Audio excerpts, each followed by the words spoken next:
Yeay, akhirnya kita tahu sekarang siapa yang menjadi juara Euro 2020.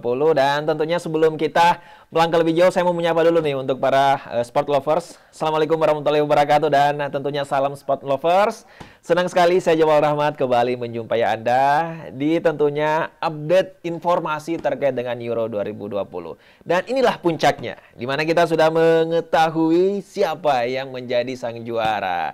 Tapi tentunya sebelum kita sedikit mengulas ya dan tentunya menganalisa terkait dengan pertandingan final yang sudah kita saksikan bersama beberapa waktu yang lalu, ya saya mau memperkenalkan kembali nih dan mungkin sudah banyak yang tahu lah partner saya yang selalu saya ajak untuk berdiskusi terkait dengan analisa dan prediksi pertandingan-pertandingan selama Euro 2020 ini berlangsung. Dan tentunya siapa lagi kalau bukan Bung Fahmi? Halo Bung. Halo Bung. Bagaimana kabarnya? Alhamdulillah baik Bung. Alhamdulillah baik ya, dan tentunya mulai dari awal kita bertemu di Euro 2020 ini dan sampai saat ini kita sudah mengetahui siapa sang juaranya. Alhamdulillah Bung Fahmi selalu sehat. Alhamdulillah. Alhamdulillah. Oke baik Bung Fahmi, mungkin kita tidak usah berlama-lama. Namun sebelum saya memberikan sedikit pertanyaan ke Bung Fahmi, saya ingin sedikit artinya menyombongkan diri begitu. Euforia Bung. Ya, karena ternyata jersey yang saya pakai, ya mulai dari awal sampai saat ini itu ternyata membuktikan bahwa saya tidak salah pilih jersey begitu ya. Betul Bung. Ya, karena memang saya sudah memprediksi bakal Italia yang bakal menjadi sang juara dan terbukti akhirnya dengan bangga saya masih menggunakan ini. Tapi mungkin Bung Fahmi, jersinya agak sedikit mengecewakan ya. Tidak mengecewakan Bung karena Ya. status juara bertahan akhirnya trofinya akan saya berikan kepada juara yang baru Bung. Oke, tapi tidak apa-apa Bung, karena memang salah satu pemain bintang juga di Portugal mendapatkan ini ya, mendapatkan trofi gitu ya. Tentu Bung. Artinya tidak mengecewakan sekali lah begitu. Oke, baik Bung Fahmi, mungkin kita akan langsung masuk ke inti inti episode kita kali ini, di mana kita akan sedikit menganalisa terkait dengan pertandingan final yang sudah kita saksikan bersama antara Inggris dan juga Italia. Ya, mungkin sedikit analisa dari Bung Fahmi terkait dengan pertandingan kemarin seperti apa? Saya rasa pertandingan Italia lawan Inggris terbukti bahwasanya siapa yang memiliki mental juara Bung di pertandingan kali ini. Iya.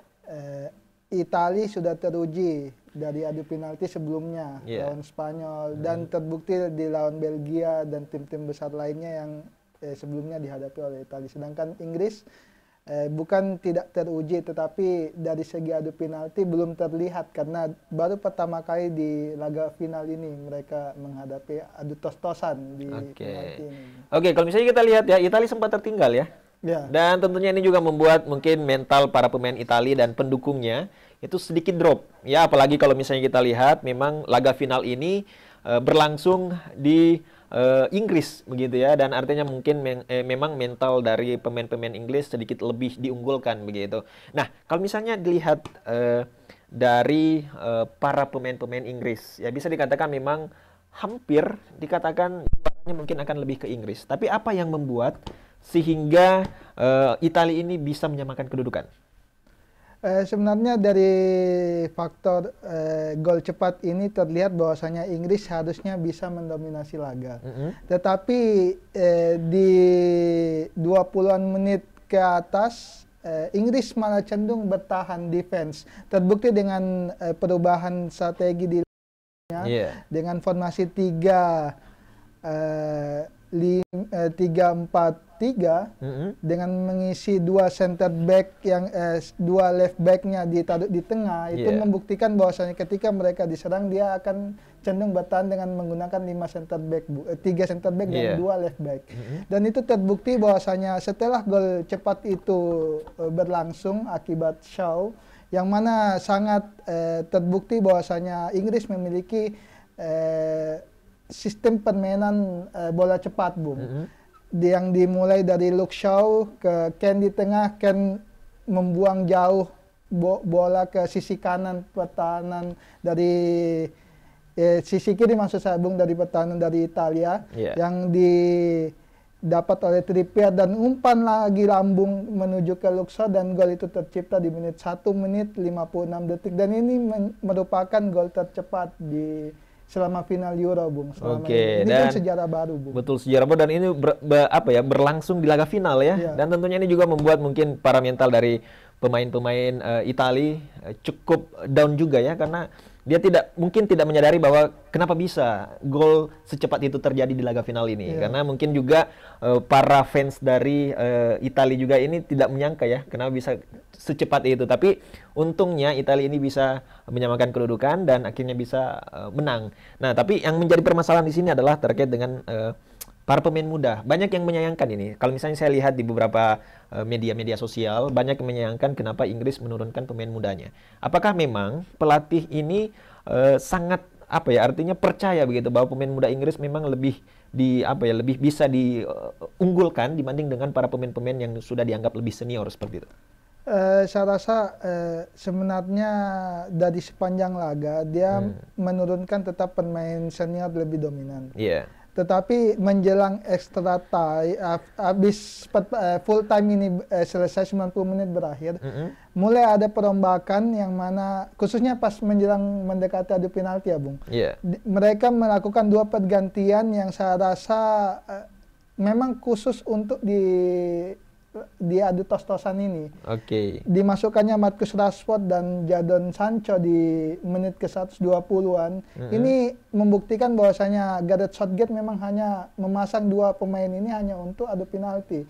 Dan terbukti tidak berhasil, Bung. Dan 2 pemain ini juga gagal. Berarti bisa dikatakan salah strategi ya? Yang diperkirakan bakal menjadi penendang penendang jitu untuk laga adu penalti ini ternyata gagal begitu. Dan tentunya ini sangat disayangkan sekali. Mungkin banyak yang menyayangkan strategi yang dilakukan oleh sang pelatih Inggris ya, seperti itu. Tapi ya tentunya laga seru sudah diperlihatkan ya, memang sangat sengit sekali. Dan kalau misalnya memang kita lihat dari kedua tim ini, ya tentunya mereka dihuni begitu ya oleh pemain-pemain hebat.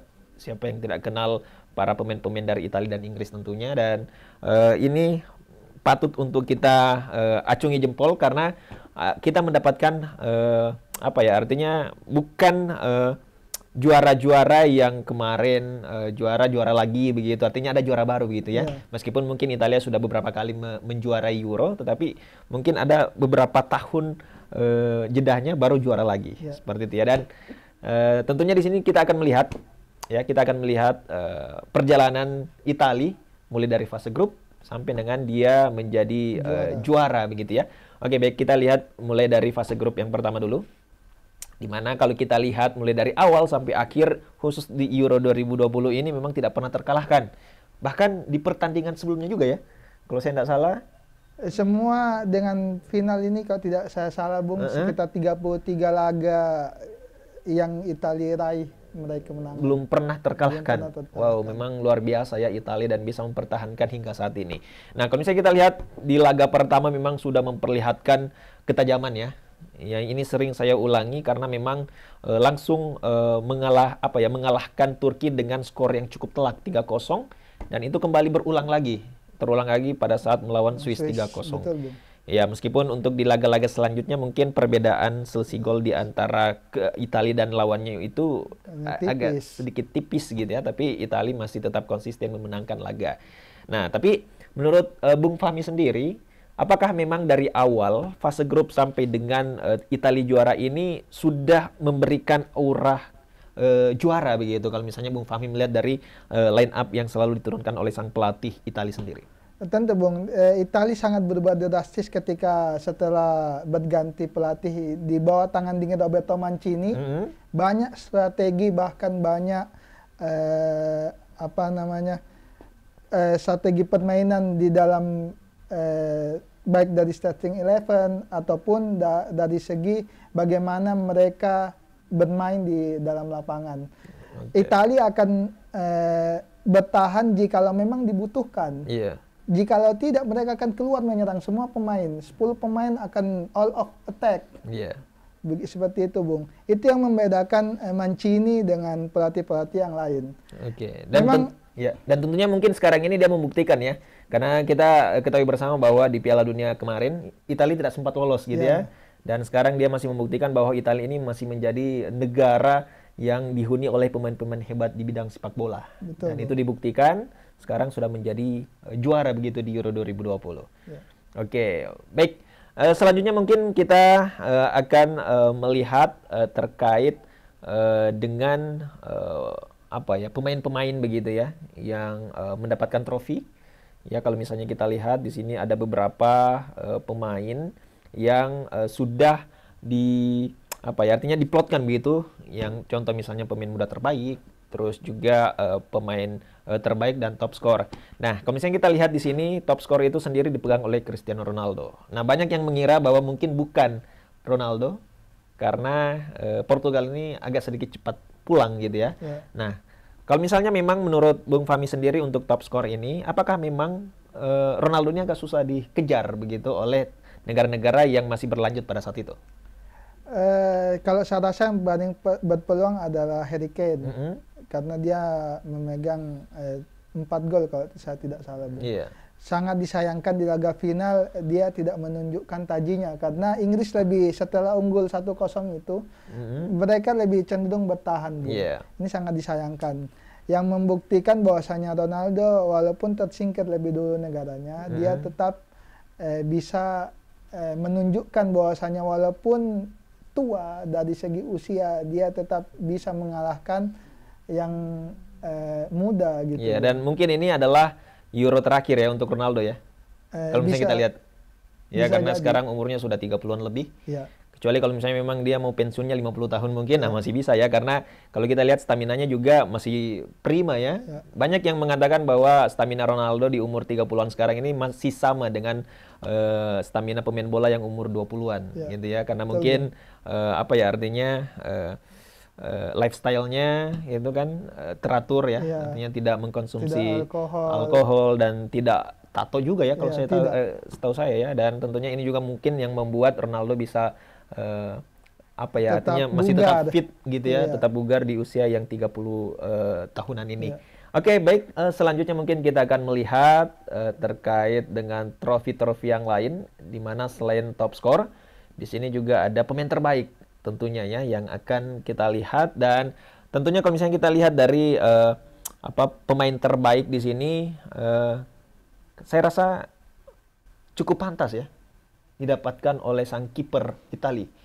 Bagaimana komentar Bung Fahmi terkait dengan pemain terbaik ini?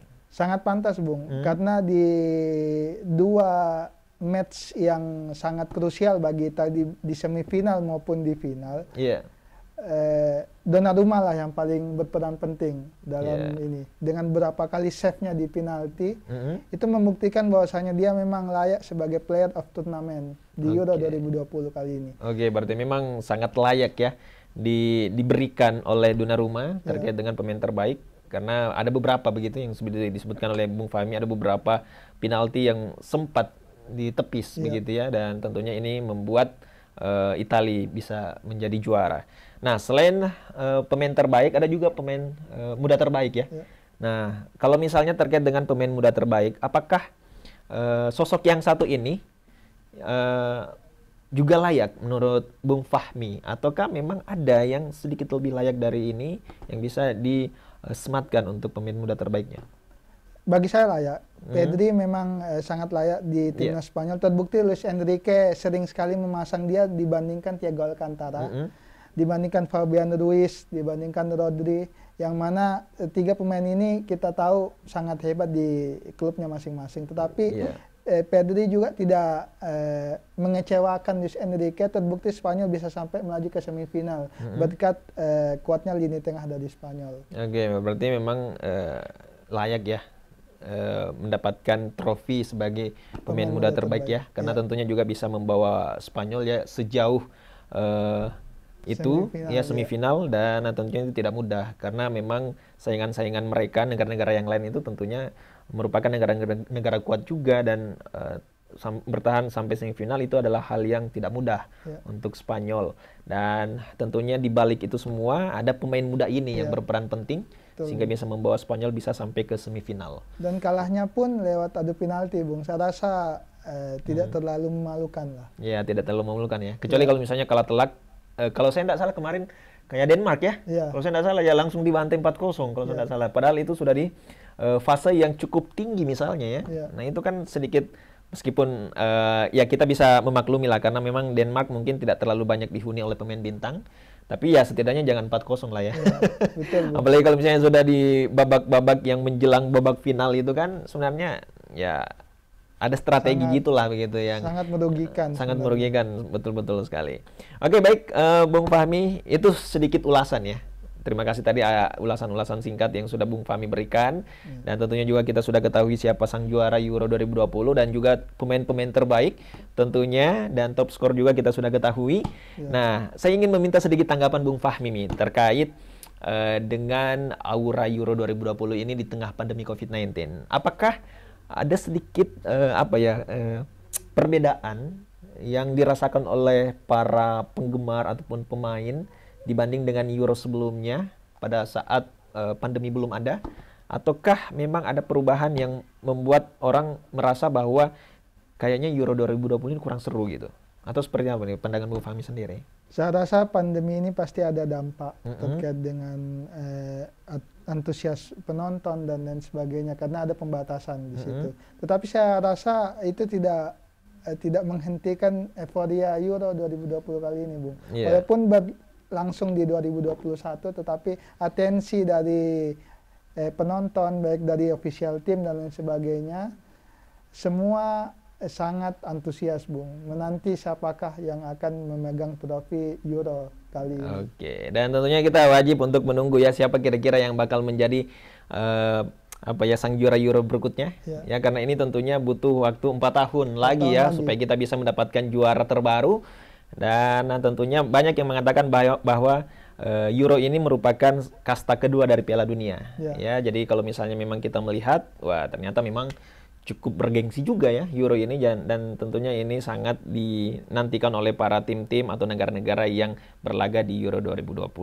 Oke, baik, terima kasih banyak Bung Fahmi sudah menemani saya kurang lebih sebulan ini selama Euro 2020 dan tentunya dengan adanya Bung Fahmi selalu memberikan prediksi dan analisa ya tentunya juga para sport lovers bisa artinya mendapatkan pencerahan terkait dengan strategi apa yang biasanya digunakan oleh sang pelatih dan juga mungkin banyak yang kelewatan menonton. Nah, tentunya analisa dari Bung Fahmi ini bisa memberikan sedikit gambaran untuk para pecinta sport 55 di luar sana. Oke, baik, tentunya episode kali ini mungkin kita juga akan tutup ya. Ya, mengakhiri, Bung. Ya, kita akan tutup juga terkait dengan edisi Euro 2020 karena kita sudah mendapatkan pemenangnya. Dan tentunya nanti untuk Sport 55 kita akan selalu menampilkan beberapa hasil pertandingan-pertandingan juga di bidang olahraga lain, bukan hanya di sepak bola. Cuman karena ini kita fokusnya di Euro, jadi kurang lebih sebulan ini kita selalu membahas Euro, Bung. Karena memang ini yang lagi booming gitu ya, yang lagi dibicarakan oleh banyak orang. Tentunya selama penggemar olahraga dan mungkin setelah ini kita akan bahas cabang-cabang yang lain juga karena mungkin banyak yang mengira bahwa kita hanya membahas sepak bola itu tidak ya tidak karena berhubung karena Euro saja jadi kita fokusnya di Euro dan berhubung karena Euronya sudah selesai jadi kita akan membahas olahraga cabang-cabang olahraga yang lain juga. Oke, baik, terima kasih banyak Bu Fahmi ya atas waktunya. Dan sukses selalu dan tetap jaga kesehatan. Semoga sehat selalu dan tetap dilancarkan aktivitasnya setiap hari. Oke, baik, terima kasih banyak sport lovers dimanapun Anda berada. Itulah tadi perbincangan singkat saya bersama dengan Bung Fahmi terkait dengan analisa pertandingan final Euro 2020. Terima kasih banyak atas atensi Anda dan tentunya buat para penggemar atau pecinta atau fans dari Italia, selamat. Kita sama-sama harus bangga, apalagi saya sementara mengenakan jersey-nya ini. Jadi tentunya ini jersey akan saya jaga selama 4 tahun ke depan ya. Karena tentunya Italia akan menjadi juara kurang lebih 4 tahun ke depan sampai kita mendapatkan juara terbaru untuk Euro di tahun berikutnya. Oke, baik, saya Jabal Rahmat pamit undur diri. Terima kasih banyak. Assalamualaikum warahmatullahi wabarakatuh dan sampai jumpa.